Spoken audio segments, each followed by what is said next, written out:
LeBron's first season in LA has not gone well. You could pick your reason why. Finger pointing, trade rumors, no playoffs, which is all but a certainty at this point. But truth be told, had it not been for a small wet slipped-on, tore his groin, and missed over a month of action, this Laker team was on track to make the playoffs. Yesterday, LeBron met with the media and said this season could have been very different. It's easy to say, well, if, you know, you can't do that. You know, for me, I can't do that. I'll be cheating myself. Obviously, I know, you know, how I was leading this team going into December 25th, and how I was approaching the ball club was right on track on how I do every single year, and especially I was even more patient with the young guys. And unfortunately, one slip and fall here, you know, a tear of the groin, slap down on our other mastermind and Rajon Rondo in his hand. Now we got a torn groin and a broken hand, and both of them are out for 10.5 weeks combined. So, you know, definitely it was sucked at that point in time of our season. All right, let's play a little hindsight, CeCe. You think the Lakers would have made the playoffs if it weren't for LeBron's injury? Absolutely. Absolutely. I think they would have made the playoff. I think it's fair to say, I don't think it's an excuse, but it's not only LeBron, but the Rondo thing. You can't have both of those guys out of the organization, because there are a lot of things that not on the stat sheet, but the overall leadership and what these younger players need, someone to stabilize the ship. You can't have both of them injured, because the effect from a leadership standpoint, when you get injured in sports, you lose a lot of your leadership. Like Kevin Durant, he couldn't lead last night. Professional athletes do not listen to guys that are hurt. Like, you lose that feel. We saw that with Nick Foles. Man, what was Carson Wentz doing? Cheering.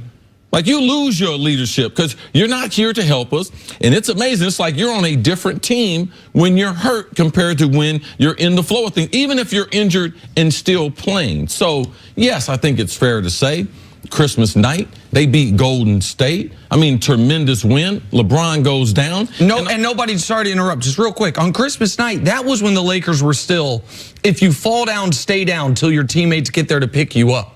Nobody thought the veterans and the young players were disconnected. Like LeBron said it there. He said, now maybe it's a little revisionist history, but he said, I thought I was connecting with the young guys. I thought, and then he was gone. They lost. The Anthony Davis thing happened. He, I think, then failed to reconnect with the young guys, and it all went askew. But on Christmas night, nobody thought. Even Chris Mannix had come around. Where were they? They were in fourth place in the West? They were in fourth place in the West, and I know it was real tight, fourth to eighth. There. But they were right there, and they were whooping the Warriors. But then after that, and I like the fact, too, LeBron, he's starting to get a little more insight. He slipped a couple of times. I'm going to say slipped because he didn't say I got injured. He said I tore my groin. Steph strained his groin. Missed 11 games. LeBron tore his groin. He hadn't been saying that. He said he hurt his groin, but when you tear your groin, you could see when he came back, he was not at the weight that we saw him on Christmas night. You could see he didn't have the cardio, didn't have the wind, didn't have the stamina. When he went to the button to push it, Jenna, you was like, oh man, he doesn't have it. He didn't have LeBron activation mode. So all those things are accurate. But if LeBron James is healthy, the Los Angeles Lakers are going to be in the playoffs. Now, if he just has his normal season, we're going to give him 5 or 6 games where he can take off for load management, all those types of things. But if he doesn't miss those 18 games, the Lakers are going to be in the playoffs next. And listen, all of that's true. And, of course, that was the key moment. Now, was it salvageable when he came back? Maybe. If Anthony Davis never demands a trade and the team stays more connected, is it salvageable despite the injury? Yeah, probably. If Luke Walton does a better job while LeBron's out, is it salvageable? Yeah, I think it is. If they don't have, you have a list in front of you of awful losses during the injury and post-injury. Yeah, it's probably, but yeah, of course, the key moment's the injury. But here's the thing. You guys know this about me, sports or otherwise, I'm a history buff. This is how the NBA works. It is moments in time that are fork in the road. For LeBron, Skip brings up all the time, and he's not wrong in some regard. The Ray Allen shot. If Ray Allen misses that shot, LeBron doesn't have a chance to go 37-12 in Game 7, and the Heat blueprint is considered a failure. On the flip side, the game we were at, after the Cavs won their first title, if Kyle Korver hits his shot, Zach Lowe just wrote a whole story about this, the great NBA Finals we missed out on because Kyrie was playing at his best level. LeBron's like, what would the narrative have been if Korver makes that shot?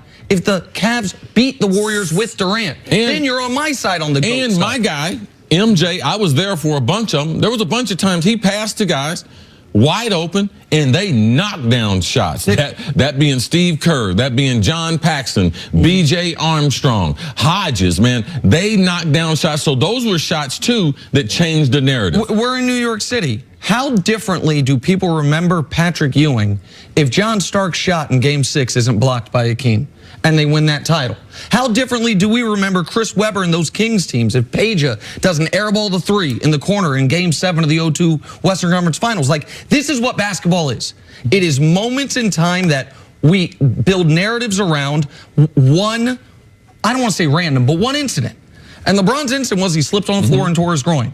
And now it's, wow, you missed the playoffs in your prime? Are you going to get a free agent? How good of a leader are you? Or should the Lakers trade you?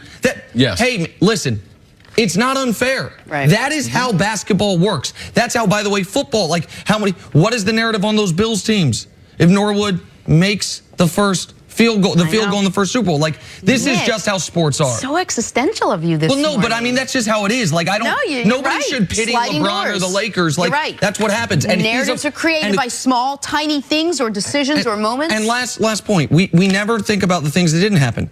How many times in LeBron's career did he avoid the wet spot? How many times could he have torn his groin? Were those have been championship seasons? Right. This wasn't going to be a championship season either way. So, like, that's just what happens. Now, next year, don't slip on the damn wet spot. Make the playoffs. See what happens. Moral of the story, keep things dry. What are you laughing about, see? Coming up, was the Warriors win over the Rockets a statement victory? That is ahead. This is First Things First. I think you guys should start saying spot on the court or something. Okay. I think